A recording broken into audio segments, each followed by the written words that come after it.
Olá pessoal, tudo bem com vocês?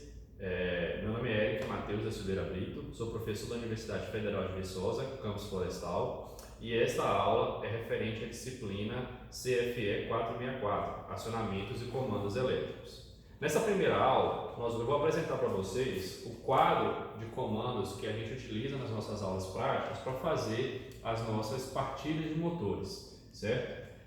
Então agora nós vamos ver um pouquinho desse quadro, parte a parte, que ele tem, né? Vem aqui, Paulo. Essa primeira parte que nós temos aqui é a alimentação, tá? Então tá chegando da rede ali, é uma alimentação trifásica em 220 e tá entrando nesse disjuntor aqui. É um disjuntor motor, como a gente consegue ver por esse símbolo aqui. Então ele tem proteção contra curto-circuito, tem proteção contra sobrecarga e tem o elemento seccionador. Aqui a gente consegue ver, por exemplo, a manopulazinha de regulação da corrente de sobrecarga, tá? Então, a saída desse disjuntor motor está nesses três bornes aqui. Uma atenção que eu já chamo de imediato para vocês é que esse ponto é o mesmo ponto desse, tá? Esse ponto é o mesmo ponto desse e esse ponto é o mesmo ponto desse. A gente consegue ver pelo desenho aqui que eles estão curto-circuitados internamente. Então aqui é o disjuntor motor, a saída do disjuntor motor, né? Nós temos aqui a proteção elétrica também. E nós temos aqui, ó, contatos auxiliares do disjuntor motor, que a gente consegue utilizá-lo, né, se a gente quiser colocar ele para fazer parte do nosso diagrama de comando, para indicar, por exemplo, quando que houve uma sobrecarga, quando que o disjuntor ele foi acionado ou não. Então aqui nós temos um contato verde 1314, normalmente aberto, e o contato 2122, vermelho, normalmente fechado, tá? Aqui nós temos um LED que indica que essa alimentação, que esse disjuntor foi pressionado, tá? Então quando a gente alimenta aqui ele liga, isso quer dizer que o nosso módulo está energizado.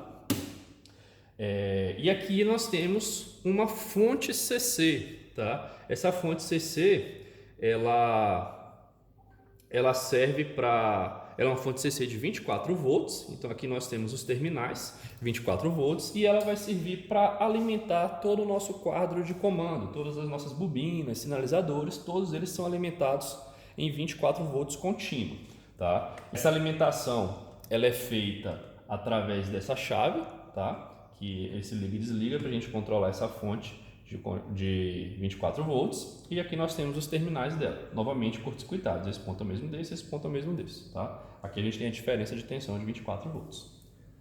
Aqui a gente tem a nossa parte de comando e sinalização. Nós temos 6 LEDs sinalizadores, tá? O H1, H2, H3, H4, H5, H6, e aqui nós temos os bornes, né?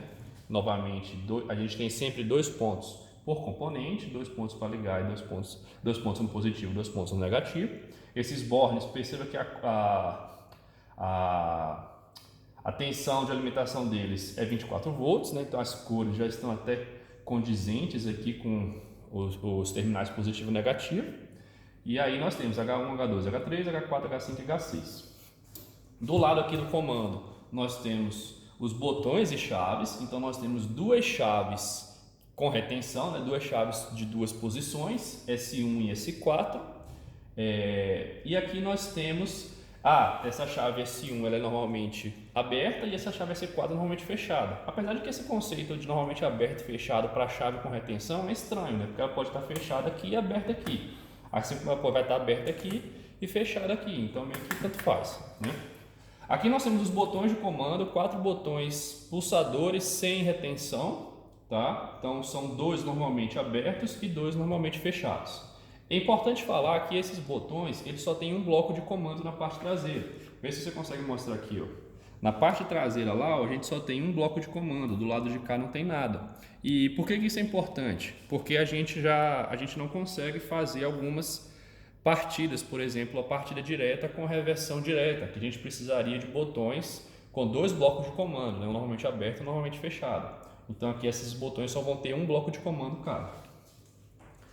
Do lado daqui a gente tem os contadores principais, são os contadores de potência que nós vamos alimentar o nosso motor. Então nós temos 3, tá? Esse número 3 aqui ele até nos restringe também a fazer algumas partidas, por exemplo, partida esteira triângulo, com reversão do sentido de giro, que a gente precisaria de 5 contatores. A gente não vai conseguir fazer com esse módulo, porque ele só tem 3 contatores de potência.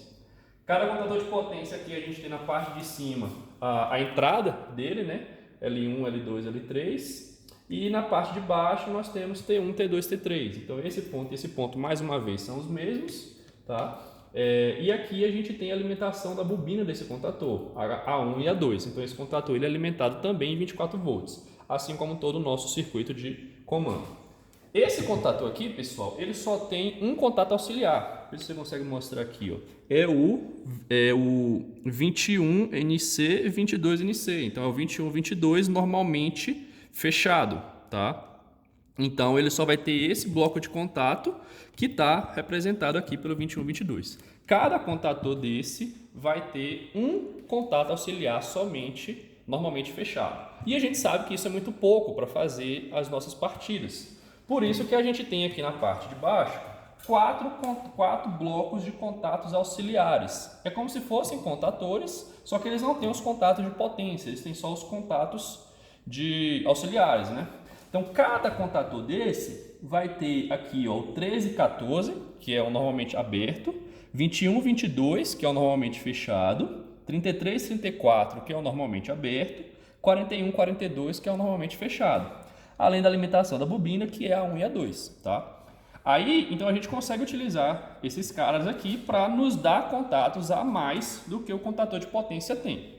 Uma desvantagem que nós temos é que essa bobina desse contator não está ligada nessa bobina do contator, né? Então, por exemplo, se eu quiser utilizar esse contator com esses contatos auxiliares, eu preciso fazer uma pequena ligação, que é colocar essa bobina em paralelo com essa bobina. Né? Dessa forma, quando esse contato for acionado, quando essa bobina for acionada, esse contator auxiliar também é acionado. Então eu aproveito esses 4 contatos auxiliares no acionamento desse contator aqui, tá? Então nós vamos precisar fazer essa adaptação. Toda vez que a gente for utilizar um bloco de contato desse, a gente vai ter que ligar a bobina, a alimentação da bobina dele em paralelo com a alimentação da bobina do contator equivalente, tá?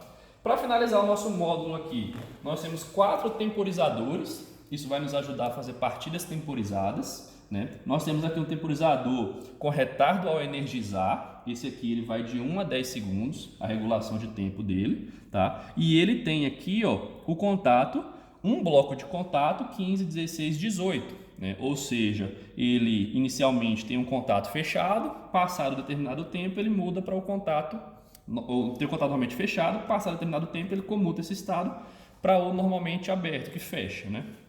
Nós temos aqui um relé térmico para a partida estrela triângulo, nós vamos falar sobre ele. Ele já tem 2 blocos de contato, 15, 16, 18 e o 25, 26, 28, que ele já tem algumas diferenças com relação ao contator com retardo a energizar. Ele é próprio para a partida estrela triângulo, quando a gente for fazer a partida estrela triângulo a gente vai utilizar ele. Aqui nós temos outro temporizador que é idêntico ao primeiro, é um temporizador com retardo a energizar, com a diferença que a escala de tempo dele vai de 3 a 30 segundos. O primeiro ia de 1 a 10, tá?